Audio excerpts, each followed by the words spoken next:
Los inicios de la filosofía en Grecia y China, la serie de filosofía de China desde el sur. Comencemos leyendo un texto del gran escritor argentino Jorge Luis Borges.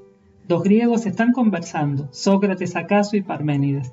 Conviene que no sepamos nunca sus nombres, la historia así será más misteriosa y más tranquila. El tema del diálogo es abstracto, aluden a veces a mitos de los que ambos descreen. Las razones que alegan pueden abundar en falacias y no dan con un fin. No polemizan y no quieren persuadir ni ser persuadidos.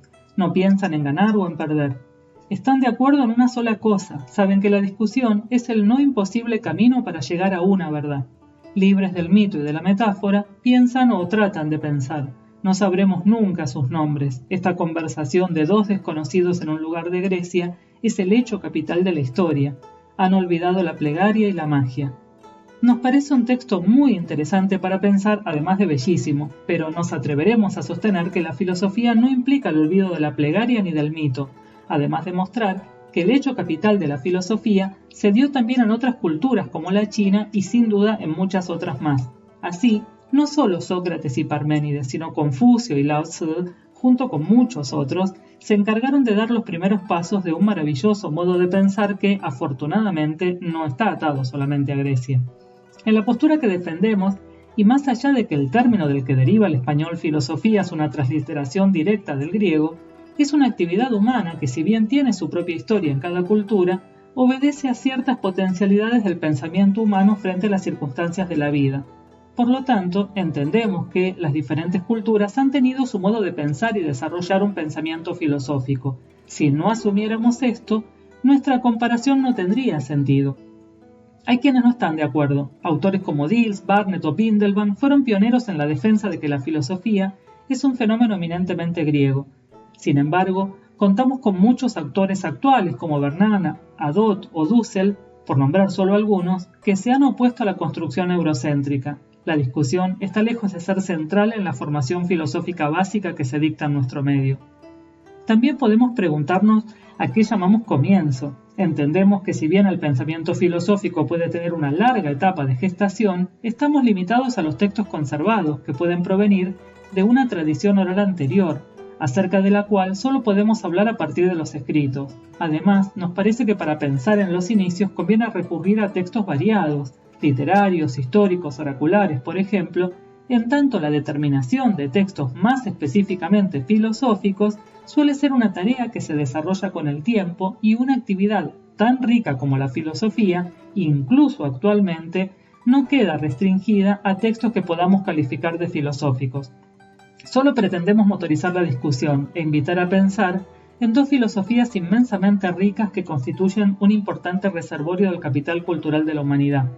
Compartimos algo de lo que hemos aprendido sobre las filosofías de Grecia y China, de las que nos queda muchísimo por aprender. Uno de los modos más extendidos de caracterizar los inicios de la filosofía en Grecia es a partir de la introducción de explicaciones que se basan en argumentos racionales y se alejan de las narraciones míticas a partir del siglo VI a.C. Esto no quiere decir que no se puedan rastrear elementos filosóficos en los mitos, ni que la filosofía no recurra a menudo a ellos. Sin embargo, a la hora de darle una forma más precisa a la actividad denominada filosofía, Platón y Aristóteles en el siglo IV a.C. eligieron algunos pensadores como pioneros en ella. Tales, Anaxímenes, Anaximandro, Heráclito, Parménides, por mencionar algunos entre los más destacados presocráticos. Aristóteles los denomina los que primero filosofaron. Aquí tenemos un elemento fundamental para pensar en los inicios de la filosofía. Hablar de inicio supone una decisión que en algún momento tomaron algunos antes que nosotros y fueron conformando una tradición. Esta tradición se puede cuestionar, pero no le quita el haber moldeado durante siglos un modo de entender la historia de la filosofía.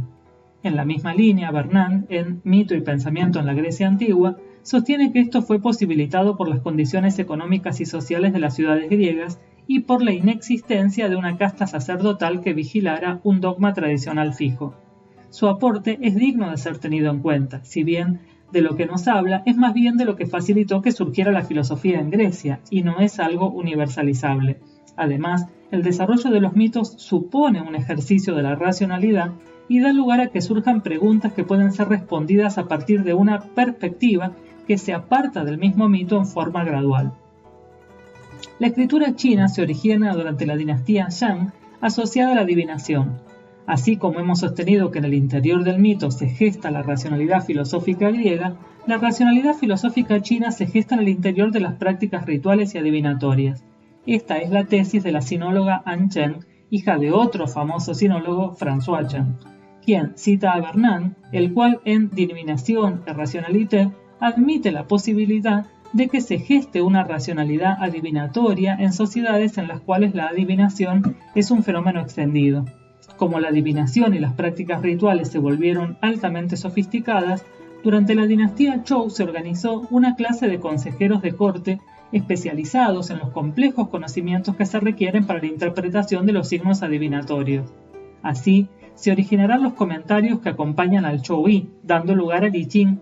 La cercanía de estos eruditos con los gobernantes dio lugar a su vez a una temprana reflexión política y la filosofía china nace entre las prácticas adivinatorias y políticas. Si pensamos en las estrategias hermenéuticas que se despliegan a la hora de interpretar signos adivinatorios, podemos entender el desarrollo paralelo del pensamiento político.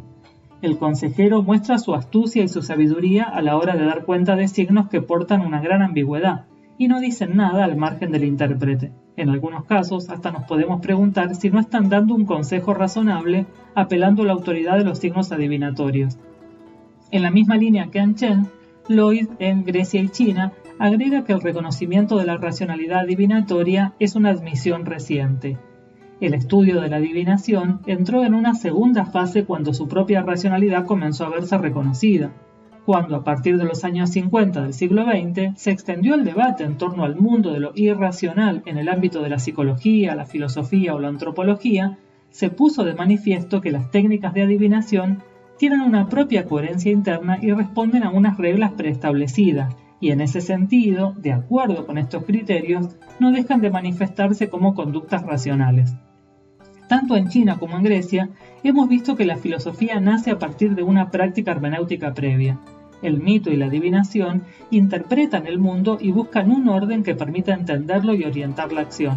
En cada una de estas culturas fueron prácticas inmensamente fructíferas, en tanto embellecieron el arte y la literatura, y a la vez posibilitaron el surgimiento de un tipo de reflexión que se edificaría con el tiempo sobre otras bases. La búsqueda del orden sigue en Grecia y China el doble eje cosmológico y político, entre los cuales se establecen relaciones que se retroalimentan.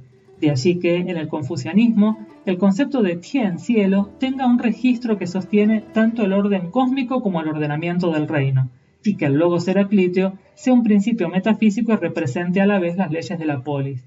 Lo que nos enseña el inicio de la filosofía en los textos transmitidos es que es variada, que dialoga e incorpora con facilidad otros elementos culturales y que nos muestra una racionalidad rica y profunda, con límites flexibles para permitirnos pensar la dimensión oceánica de nuestra experiencia humana. Si quieren saber más sobre filosofía china y su comparación con la filosofía griega, los esperamos en China desde el Sur.